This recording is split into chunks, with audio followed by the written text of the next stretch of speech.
This episode of the New Hampshire Business Show is sponsored by R3 Contingencies.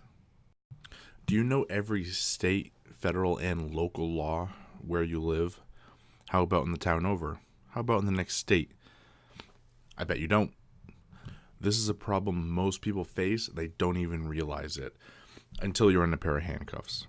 R3 Contingencies is here to help you in case you get arrested, because having a plan in place isn't a bad thing. So before you step outside and risk getting arrested, call R3 Contingencies. Hello everyone, welcome back to the New Hampshire Business Show. My name is Chris Pastrana, and today we're here with Mike Magoon with ResQ 2. How's it going? Good, Chris. How are you? Cool, so let's get started. I know we were talking a little bit about this before, and so we don't have to go through the entire thing, but give us a little bit about yourself, and then we'll talk about this cool little new invention. Sure. Thanks, Chris. Well, my name is Mike Magoon, as you mentioned, and I'm a full-time business professor. But ever since I was a child, I've always wanted to own my own businesses, and I have. And early on, I had a lawn mowing and landscaping business. It was called Mike's Mowing. You grow it, we mow it. And so it was kind of fun mowing lawns. And then I realized there was potential, and I realized I only had limited time. If I mowed one lawn, I only got paid for that lawn. But I realized if I could mow multiple lawns, then you make more revenue. And then I realized if I hired one of my friends, now the customer was paying me $20 to mow the lawn. I would pay my employee $12, and I'd keep $8 for overhead, equipment, but profit. And so that's when I started learning at a young age, if you can provide a service or a product to solve a problem or a need of a customer, that then you can help others, but also it can be a viable business. And that's where I've gone with it with a couple other businesses, but particularly the ResQ 2 is what I'm really excited about. That it's in the launch phase. We're working together to get it off the ground, and it's a new product, and we're looking for good response from the market, and get a good product out there that can help people. Yeah, cool. So let's talk about what is ResQ 2. Sure. Well, what ResQ 2 is it's a self-defense tool. Some people say a weapon, but really it's a tool. And when it was designed, to give you a little background on the product itself and the company, I actually purchased the product and the rights to the product and the name from the original founder and inventor of the product. He's a good friend of mine, and we go to church together, and one day he was telling me about it, and I was really interested, and I said, let me take a look at it, and he picked my brain a little bit about it, and then I said, well, I think some of my students might be interested in this as a service learning project. And so he worked with my students to help with the positioning of the product. And when I looked at it finally, I said, all right, let's look a little closer. And what I found was that there's a potential need. And so this product is a self-defense tool where, as you can see, still in the pilot phase, but we've developed it so that it has this handle, which is aircraft aluminum, so it's lightweight but very durable. And then the shank is made of steel.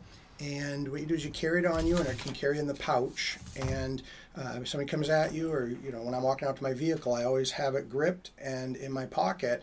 And whether I'm in a shopping center or wherever I am out in public, I just have it. And if somebody approaches me, step back. And if they're not listening and they're coming further, take it out. And you should be ready. And what you do is you aim for an area that'll just immediate response. The initial reaction is, oh, what was that? Or what happened? And then flee. The purpose is not to hurt somebody per se. I mean, if you have an attacker, my goal, or anybody's goal of this product, is to just create enough of a distraction to get away. That's the purpose, is just get away. Yeah.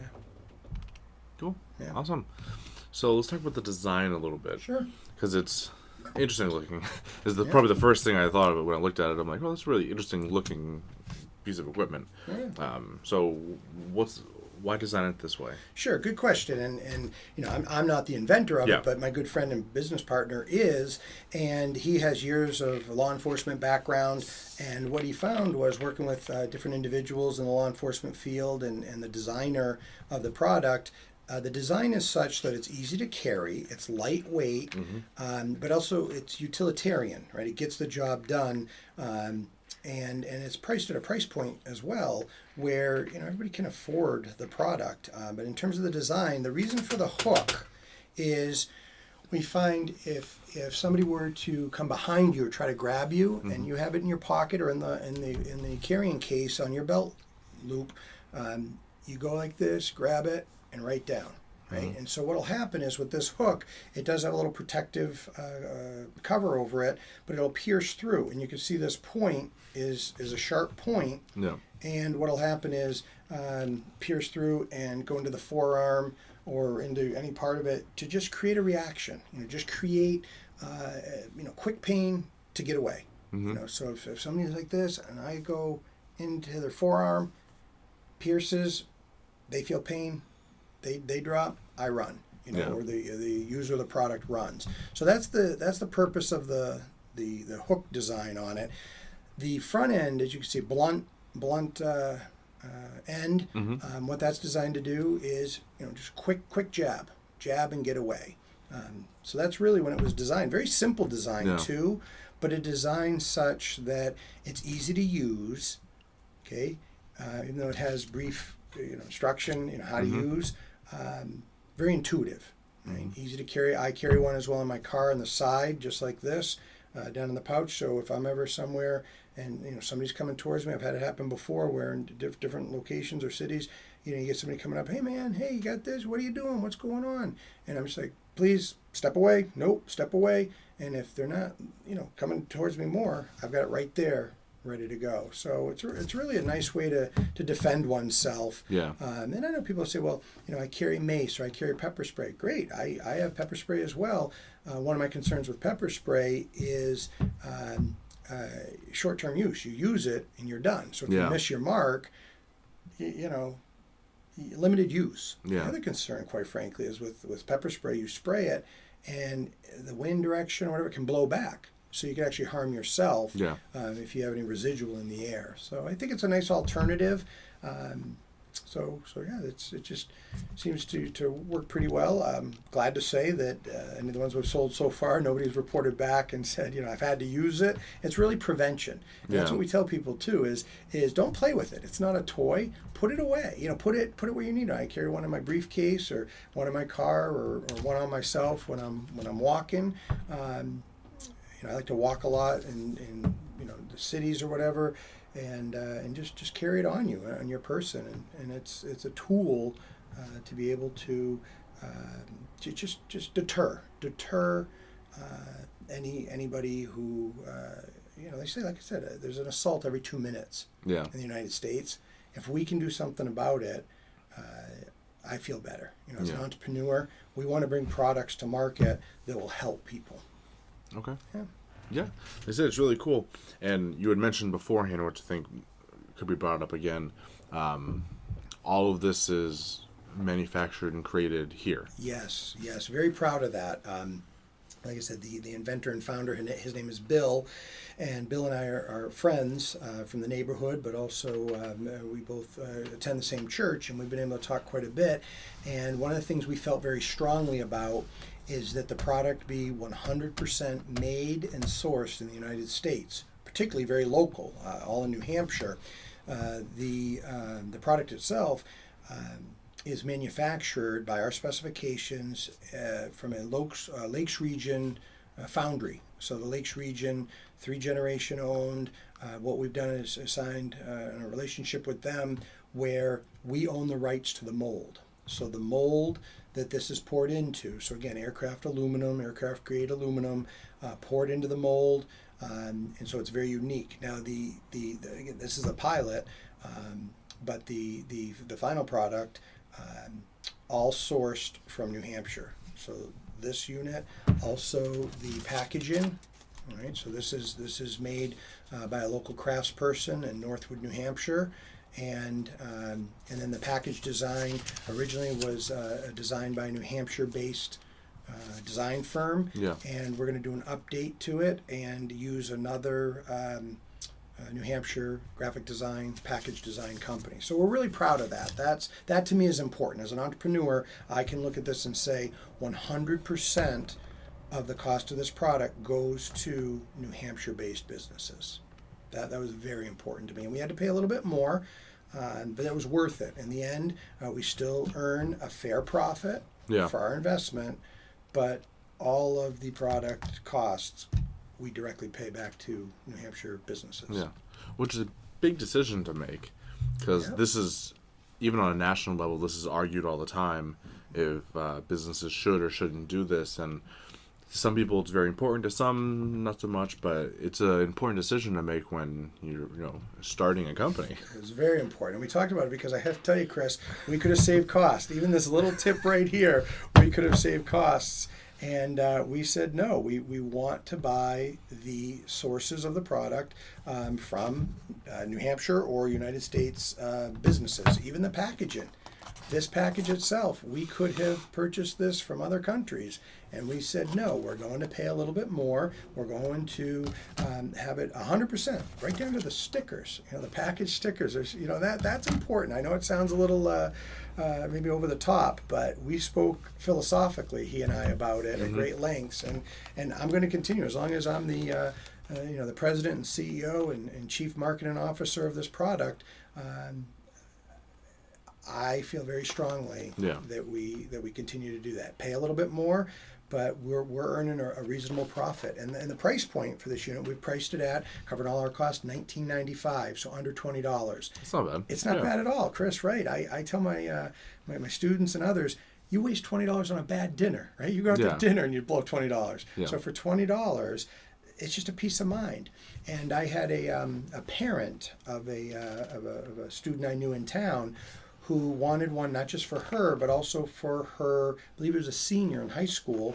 And she sent me an email and she said, Mike, even if he doesn't need it, he feels safer. He just, to have it available, to have it for $20, she said, the best thing I ever did. Yeah. And I'm proud of that because, you see other products, $49, $39. I said, as an entrepreneur, it wasn't necessarily about the profits.